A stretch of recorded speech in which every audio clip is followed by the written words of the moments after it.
चंद्रवंश के यशस्वी राजा ययाति, जिनका प्रताप तीना लोकों में विख्यात था।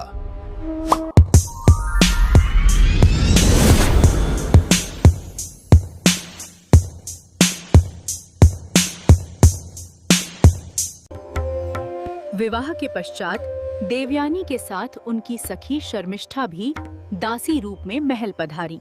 स्मरण रहे राजन, शर्मिष्ठा तुम्हारी सखी नहीं, केवल दासी है। उससे दूरी बनाए रखना ही तुम्हारा धर्म है। किंतु नियति के खेल निराले थे। ययाति और शर्मिष्ठा का गुप्त प्रेम पल्लवित होने लगा। अधर्म! महाराज ने मेरे साथ और मेरे पिता के वचन के साथ छल किया है। मैं ये अपमान सहन नहीं करूंगी। क्रोध से कंपित महर्षि शुक्राचार्य काल के समान ययाति की राजसभा में प्रविष्ट हुए। ययाति, जिस यौवन पर तुझे इतना अभिमान है, वो अभी इसी क्षण नष्ट हो जाए। देखते ही देखते राजा का तेज लुप्त हो गया और काल की छाया उनके शरीर पर छा गई। क्रोध शांत हुआ, पर श्राप निष्फल नहीं होगा। यदि तेरा कोई पुत्र अपना यौवन दे, तभी तू पुनः जवान हो सकेगा। अपनी अधूरी इच्छाओं को पूर्ण करने हेतु महाराज ययाति सहायता की आशा में अपने पुत्रों के द्वार पहुंचे। पिताजी, बुढ़ापा रोगों और दुखों का घर है।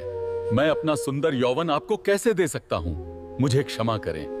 अंत में सबसे छोटे पुत्र पुरु ने हाथ जोड़कर कहा, पिताजी, आप मेरी जवानी ले लीजिए। तपोबल से आयु का विनिमय हुआ।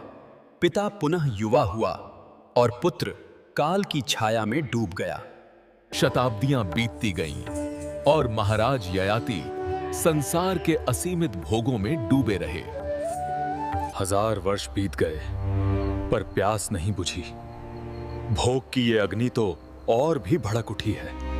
पुत्र पुरु, इच्छाओं का अंत कभी नहीं होता। वे घी डालने पर अग्नि की तरह भड़कती हैं। मैं तुम्हें तुम्हारा यौवन लौटाता हूँ, मैं तुम्हें तुम्हारी जवानी लौटाता हूँ और अपना बुढ़ापा वापस लेता हूँ। ययाति ने मोह का त्याग किया और प्रकृति का चक्र पुनः अपनी जगह लौट आया। राजसी सुखों को त्याग कर ययाति आत्म खोज में घोर तपस्या के लिए वन की ओर निकल पड़े। वर्षों के कठोर तप के पश्चात ययाति का शरीर दिव्य प्रकाश से भर उठा और स्वर्ग के द्वार उनके लिए खुल गए।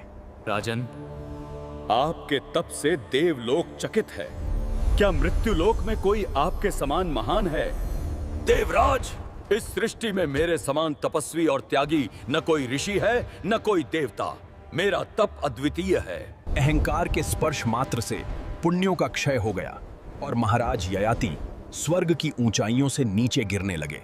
हे प्रभु, यदि मेरा पतन निश्चित है तो मुझे केवल संतों के चरणों में स्थान मिले, अधर्मियों के पास नहीं।